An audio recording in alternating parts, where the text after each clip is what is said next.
Tyrone Hale arrived in Red Willow just before sundown, riding a dust-colored horse that looked as unassuming as the man in the saddle. He wore no badge on his chest, only a plain coat, scuffed boots, and a hat pulled low enough to shadow thoughtful eyes. Folks on Main Street barely noticed him at first, and that suited him just fine. Red Willow was the kind of town that pretended to be peaceful. Boardwalks were swept, windows polished, and smiles practiced.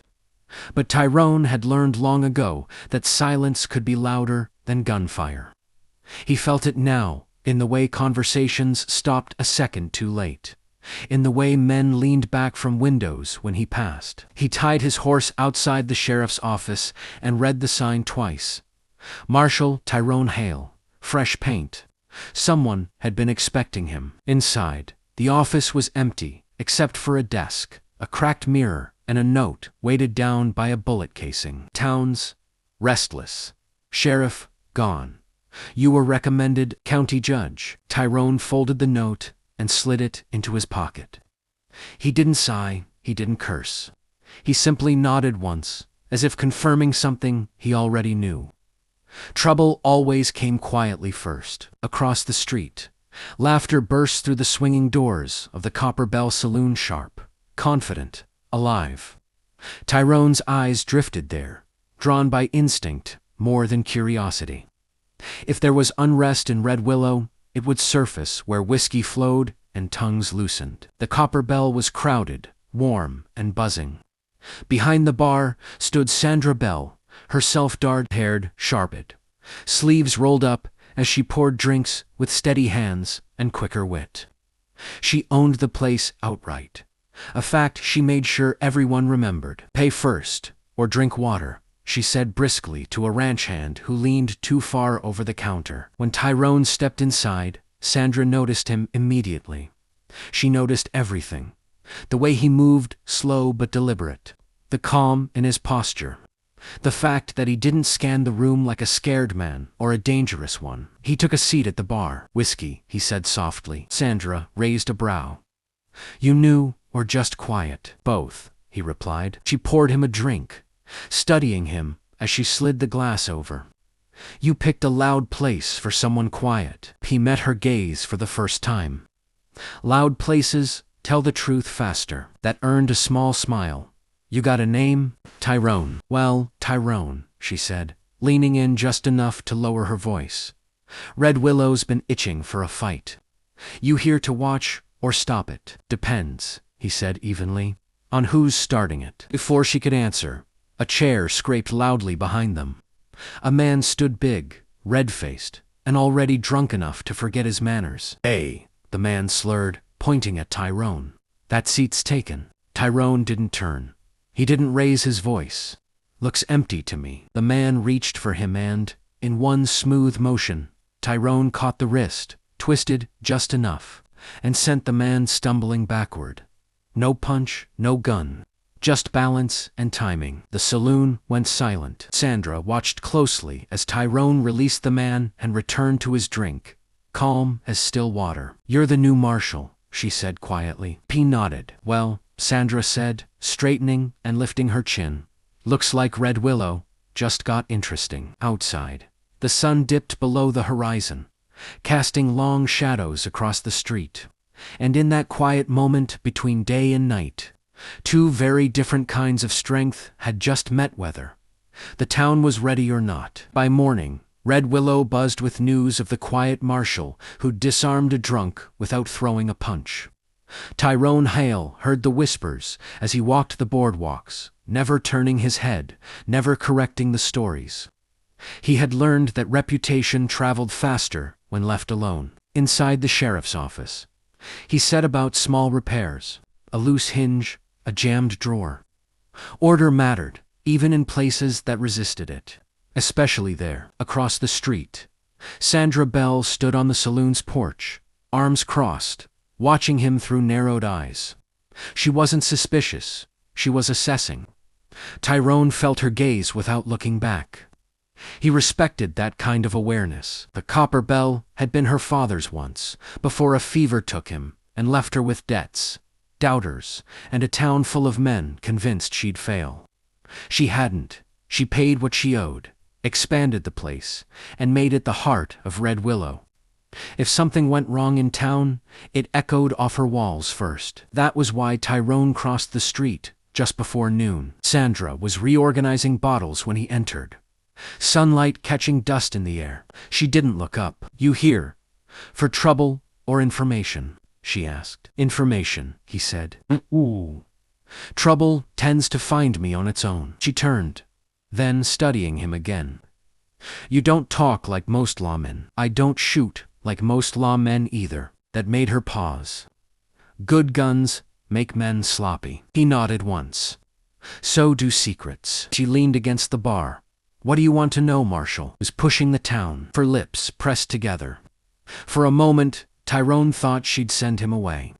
Instead, she poured 2 cups of coffee and slid one across the counter. "3 groups," she said.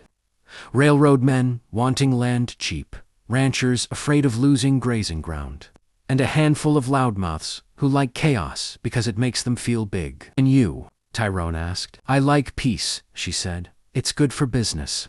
But I won't bend my knee to anyone trying to buy it." He met her gaze. "That's why I came to you first." Something softened in her expression, just a little. "Careful, Marshal. Trust comes dear around here. Then I'll earn it." Later that afternoon, Tyrone found proof of her words. 2 ranch hands squared off in the street, shouting over fence lines and water rights. A crowd gathered quickly, eager for blood or entertainment. It was hard to tell which. Tyrone stepped between them, hands open, voice calm. "This ends now," one man scoffed. "You gonna whisper us to death, Marshal?" Tyrone looked at him steadily. "No, I'm going to remind you that your kids drink from the same well." The words landed heavier than fists. The men faltered, glancing around as murmurs rippled through the crowd. After a long moment, one spat in the dust and backed away. Sandra watched from the saloon door, heart thudding. She'd seen strong men fail where Tyrone hadn't raised his voice at all. That evening, she brought him supper unannounced. He accepted without comment. "Town won't make it easy for you," she said. "I don't need easy." She studied him in the fading light. "You don't need loud either, do you?" "No," he said. "But I need allies." Sandra considered that. Then she extended her hand. "Then you've got one. On one condition." He shook it. "Name it." "You don't shut me out of what's coming." A small smile touched his lips. "Wouldn't dream of it." As night settled over Red Willow, the quiet marshal and the bold saloon owner stood side by side, nowhere that the town's unrest was only beginning, and that whatever came next would test not just their courage, but their hearts. Trouble arrived in Red Willow the way it always did, after dark and without warning. Tyrone was finishing paperwork by lamplight when the sound of glass shattering cut through the stillness. He was on his feet instantly, coat in hand, gun still resting, untouched, on the desk. By the time he stepped outside, a crowd had gathered near the far end of Main Street. The copper bell. Tyrone moved fast, long strides eating the distance. Sandra was already there, standing in the doorway of her saloon, shoulders squared as men argued in the street. A broken bottle lay at her feet, whiskey soaking into the dirt. "This ends now," she snapped, voice carrying. "You want to fight? Take it somewhere else." A man laughed sharp and mean. "You don't own the street, Sandra." "No," she replied coldly. "But I own this place, and you're done here." The man stepped forward, anger flaring. Before he could say another word, Tyrone stepped beside her. "She's right," Tyrone said quietly. The man turned, surprised. "And who asked you, Marshal?" Tyrone didn't flinch. "Nobody. But I'm telling you anyway." There was something in his tone, not threatening, not loud, that unsettled the men around him. Silence fell, thick and uneasy. One of the railroad men, a sharp-dressed fellow named Cale Morton, smirked from the edge of the crowd. "You're soft, Marshal. Town's already slipping. All this talking won't hold it together." Tyrone turned to face him fully. "Talking is how it starts. In force. Morton challenged. Tyrone's eyes were steady. Force is what's left when talking fails. Morton scoffed, but stepped back. The crowd slowly dispersed, disappointment written on a few faces. No blood tonight. Inside the saloon, Sandra slammed the door and let out a breath she'd been holding. Her hands trembled just a little. Tyrone noticed. "You all right?" he asked. She nodded, then laughed softly. "I've stared down worse men than that. Still, thank you." "You didn't need me," he said. "No," she agreed, "but I wanted you there." The admission lingered between them, heavier than either expected. Over the next few days, they worked in quiet tandem. Tyrone walked the town at dawn and dusk, listening more than speaking. Sandra listened at night, gathering pieces of conversations like loose threads. When she passed information to Tyrone, he never questioned her sources. Trust grew not through promises, but through consistency. One evening, as they closed up the saloon together, Sandra finally asked the question she'd been holding back. "Why are you like this?" she said. "So calm, so restrained." Tyrone leaned against the bar. "I wasn't always." She waited. "I used to think strength meant being the loudest, fastest man in the room," he continued. "I learned the hard way that quiet lasts longer." Sandra studied him. "You lose someone." Fee met her gaze. "I lost myself for a while." That answer was enough. The next morning, Tyrone found a warning nailed to his office door. A crude drawing of a noose. No words, no signature. He took it down slowly, folded it, and burned it in the stove. That night, Sandra locked the saloon early. "This town's about to break," she said. "I can feel it." "So can I," Tyrone replied. She stepped closer, lowering her voice. "You won't face it alone." He looked at her and, for the first time, the Quiet Marshal let himself believe that strength didn't always stand apart. Sometimes it stood beside someone brave enough to stay. Outside, thunder rolled in the distance. Red Willow held its breath, waiting for the storm. The storm broke just before dawn. Rain lashed Red Willow in sudden sheets, turning dust to mud and washing secrets out of the shadows. Tyrone stood beneath the awning of the sheriff's office, coat pulled tight, listening. Storms made people reckless. They mistook noise for cover. Across the street, the Copper Bell was dark closed earlier than usual the night before. Sandra hadn't slept. Tyrone knew that, without being told.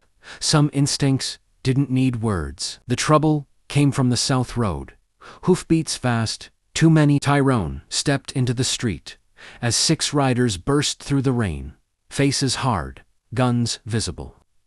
At their center was Cale Morton, hat slick with water, smile thin as wire. "Morning," Marshal Morton called. "Weather's nasty. Thought we'd come discuss business." Tyrone didn't reach for his gun. He didn't raise his voice. He stood his ground. "Business usually waits for daylight," Tyrone said. Morton laughed. "Town's for sale.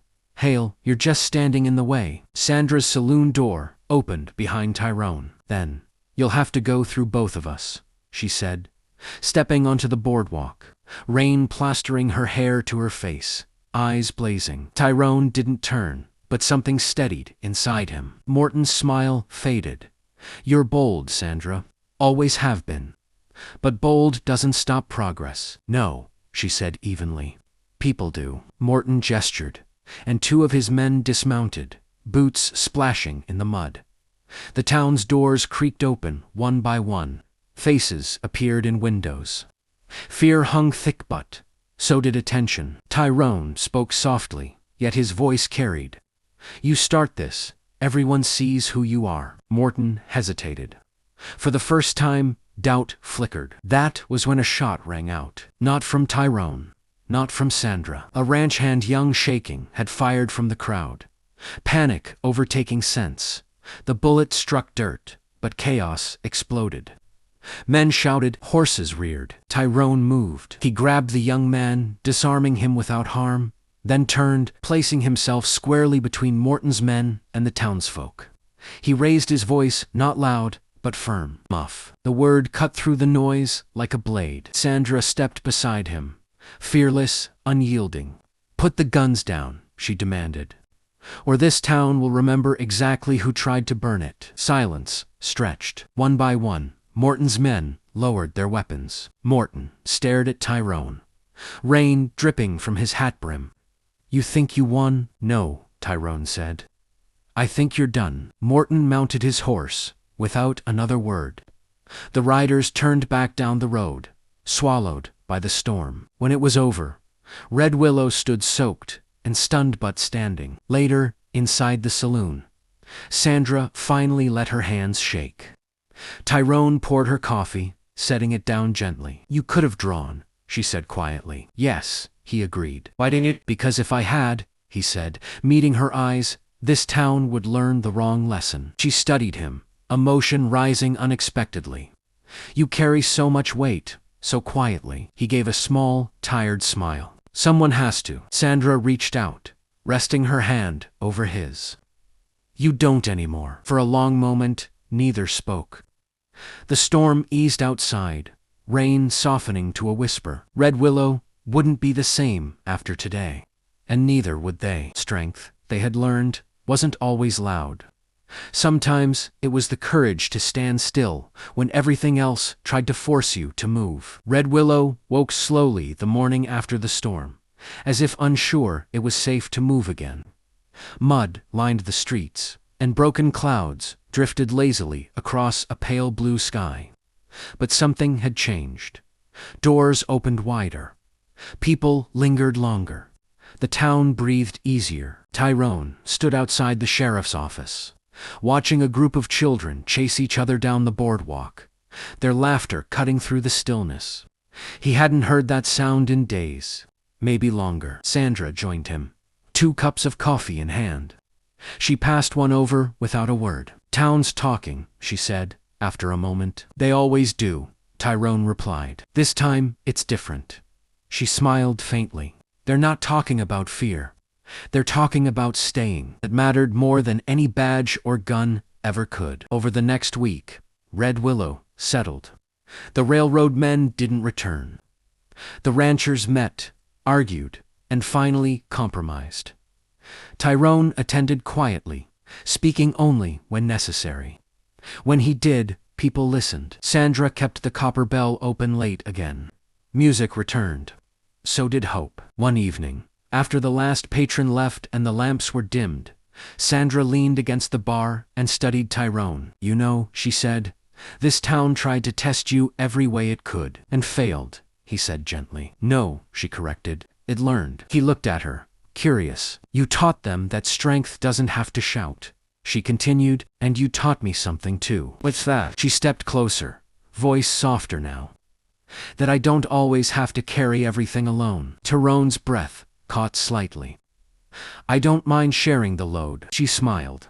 "I know." They stood there, the quiet between them, comfortable, earned. The kind of quiet that came after storms, after choices were made and stood by. Days later, Tyrone received a letter from the county judge. A promotion offer, a larger town, more pay, more authority. He folded the letter and placed it on the desk. That evening, he walked to the copper bell. Sandra saw the look on his face before he spoke. "You're being called away." "Yes." Her jaw tightened. "Will you go?" He paused. "I wanted to talk to you first." She searched his eyes, reading the truth there. "What do you want, Tyrone?" He didn't answer right away. Then he said, "I want a place where quiet still matters." Sandra exhaled slowly, relief and emotion mixing. "Then stay." He smiled fully, openly. "I was hoping you'd say that." Red Willow gained more than peace that day. It gained balance. A marshal who listened. A saloon owner who believed. And together, they became something the town had never known, a steady heart. As the sun set over the horizon, Tyrone and Sandra stood on the porch of the Copper Bell, watching the light fade hand in hand. Strength had come in many forms to Red Willow. Loud men, fast guns, bold threats, but the kind that lasted. It spoke softly, it stood firm, and it loved deeply. Don't forget to like, comment, and subscribe for more Western stories.